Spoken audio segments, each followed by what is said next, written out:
ओइजा board. कुछ घर बाहर से बिल्कुल नॉर्मल दिखते हैं, लेकिन कभी कभी उनकी दीवारों में कुछ ऐसा छुपा होता है जो हमारी सोच से भी कई ज्यादा डरावना है। यह कहानी दुनिया के सबसे मशहूर पैरानॉर्मल इन्वेस्टिगेटर्स एड और लॉरेन वॉरेन के एक ऐसे केस की है जिसे वो अपनी लाइफ के सबसे खतरनाक केसेस में से एक मानते थे, the Donovan family haunting. Ted और एलन डोनोवन अपने बच्चों के साथ रिसेंटली एक नए घर में शिफ्ट हुए थे। एक अच्छी लोकेलिटी में एक आम सा दिखने वाला घर। शुरुआत के कुछ महीने सब कुछ एकदम नॉर्मल था, पर 19 साल की पैटी डोनोवन को नई लोकेलिटी में एडजस्ट करने में दिक्कत हो रही थी। पैटी के ज्यादा दोस्त नहीं थे और उसके मॉम डैड उस पर और उसके छोटे भाई पर बहुत सख्ती रखते थे। अपने अकेलेपन को दूर करने के लिए पैटी एक उइजा बोर्ड घर में ले आई। उइजा बोर्ड एक खतरनाक गेम था जिससे आत्माओं से बात की जा सकती थी। पैटी ने उइजा बोर्ड से पूछा कि क्या कोई आत्मा उसे सुन सकती है, तो उइजा बोर्ड का प्लैंचेट तेजी से यस पर चला गया। पैटी ये देखकर और क्यूरियस हो गई और उस आत्मा से अलग अलग सवाल पूछने लगी। पैटी को पता चला कि वो आत्मा एक 19 साल के लड़के की है। पैटी ने उससे पूछा कि क्या वो उसका फ्रेंड बनेगा, जिस पर उस लड़के की आत्मा ने यस में आंसर दिया और वो प्लैंचेट BOYFRIEND यानी बॉयफ्रेंड पर चला गया। फिर वो आत्मा पैटी की तारीफ करने लगी। उस आत्मा ने कहा कि पैटी दूसरी लड़कियों से ज्यादा सुंदर है। धीरे धीरे हर रोज पैटी उससे बात करके खुश हो जाती थी और वो सच में उस लड़के की आत्मा को अपना बॉयफ्रेंड मानने लगी। और फिर एक दिन पैटी ने उस आत्मा को उसके सामने आने के लिए कहा। जैसे ही ये हुआ, पैटी के कमरे की लाइट्स फ्लिकर करने लगी, लेकिन पहली बार प्लैंचेट नहीं हिला। और उस दिन के बाद डोनोवन फैमिली के लिए सब कुछ बदल गया। इस कहानी में अजीबोगरीब चीजें शुरू हो गईं। रात के सन्नाटे में जब सब लोग सो रहे होते थे, दीवारों के अंदर से जोर जोर से ठक ठक की आवाजें आने लगी। ये आवाजें किसी पाइप या पड़ोसी की नहीं थी, बल्कि फैमिली मेंबर्स को ऐसा लगता था जैसे कोई घर की दीवारों के अंदर से उनसे कुछ कह रहा हो। एक रात जब सब लोग बैठकर डिनर कर रहे थे, तो दीवार पर लगी फोटो अचानक नीचे गिरकर टूट गई। अगली सुबह जब मिसेस एलन डोनोवन उठी, तो घर की लगभग सभी दीवारों पर खरोंचें थीं, जैसे किसी ने उन्हें रात भर बैठकर स्क्रैच किया हो। साथ ही घर में एक बेहद अजीब सी सड़े हुए मांस और सल्फर की गंदी बदबू आई और फिर अचानक चली गई, जैसे कोई किसी मरे हुए जानवर को एलन के सामने से लेकर गया हो। धीरे धीरे वो स्मेल पूरे घर में सारे फैमिली मेंबर्स को आने लगी थी। चाहे खिड़की खोल लो या एग्जॉस्ट चला लो या फिर परफ्यूम छिड़क लो, वो गंदी बदबू उनके घर से जा ही नहीं रही थी। उस दिन टेड डोनोवन जब बाथरूम गए तो उनके होश उड़ गए।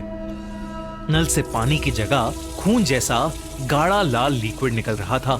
उन्होंने फौरन प्लम्बर बुलाया और पाइप्स चेक करवाए। प्लम्बर के हिसाब से वो पुराने पाइप्स की जंग का लाल रंग था। उस समय तो प्लम्बर उसे ठीक करके चला गया, लेकिन फिर ये बार बार होने लगा और घर में हर एक मेंबर के साथ होने लगा। घर के हर नल से वो लाल गाढ़ा लिक्विड निकल रहा था। अब तक जो बस आवाजें और बदबू थीं, वो धीरे धीरे और खतरनाक चीजों में बदलती जा रही थीं। मार्च 31, 1974 की रात सब फैमिली मेंबर्स ड्राइंग रूम में टीवी देख रहे थे, जब पूरे कमरे की लाइट्स अचानक से फ्लिकर करने लगी और टीवी अपने आप बंद हो गया। एक 6 फुट लंबा 100 किलो भारी ड्रेसर जमीन से हवा में उठा और घूमने लगा। कुर्सियां और तस्वीरें हवा में तैरने लगीं। एक काले साए ने पूरे घर की दीवारों को घेर लिया था और घर में एक अजीब सी गुर्राने की आवाज गूंजने लगी।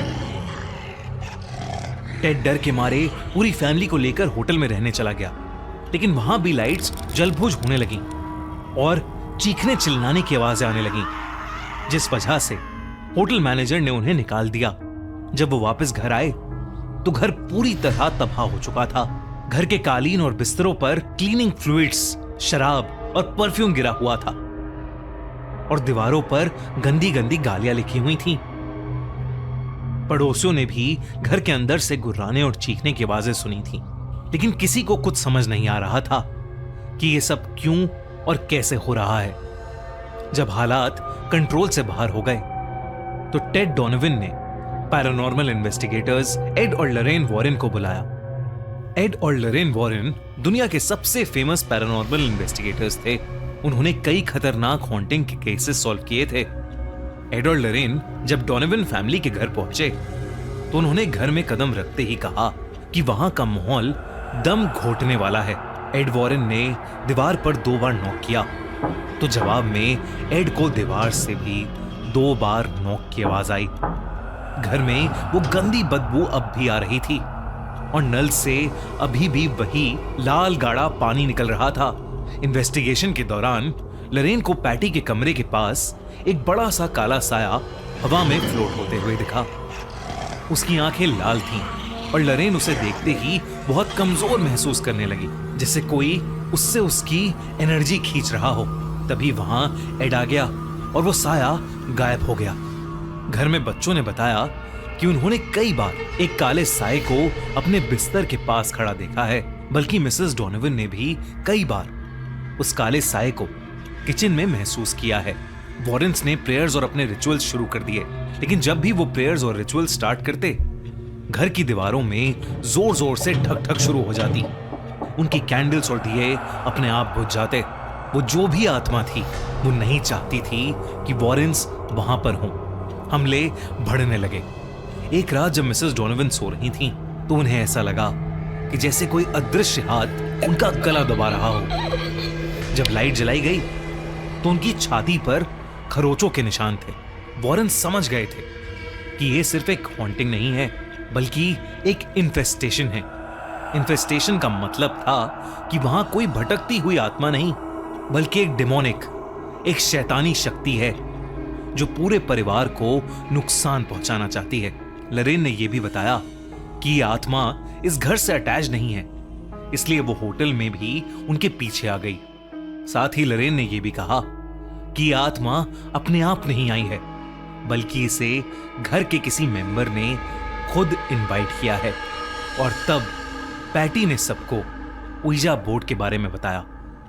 वॉरेन्स को समझ आ गया था कि वो आत्मा किसी टीनेज लड़के की नहीं है, बल्कि एक बहुत खतरनाक एंटिटी की है, जो पैटी से झूठ बोलकर उसे मैनिपुलेट कर कर उनकी लाइफ में घुसाई है।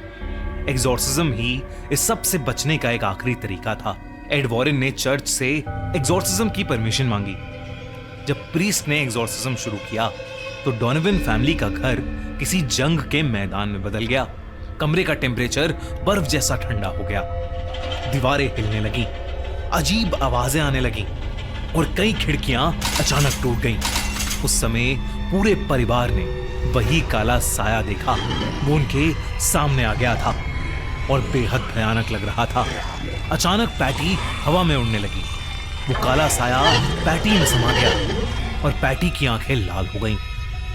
जैसे जैसे एग्जॉर्सिज्म हुआ, पैटी दर्द में चीखने लगी और फिर वो एकदम से उड़ती हुई 5 फीट दूर दीवार पर जाकर लगी और बेहोश हो गई। घर में एकदम से सारी आवाजें बंद हो गईं। नलों से पानी साफ आने लगा।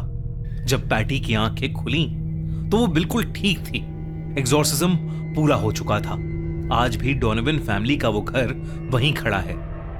नए लोग वहां रहते हैं, पर जिन लोगों ने उस डर को जिया, उनके लिए वो कभी खत्म नहीं हुआ। अगर आपको भी ऐसी कहानियों से डर लगता है तो याद रखिए, कभी कभी कुछ दरवाजे हमेशा बंद ही रहने चाहिए। अपने घर में पुरानी चीजें लाने से पहले हमेशा सोच लेना चाहिए। जैसे डोनोवन फैमिली केस में ouija बोर्ड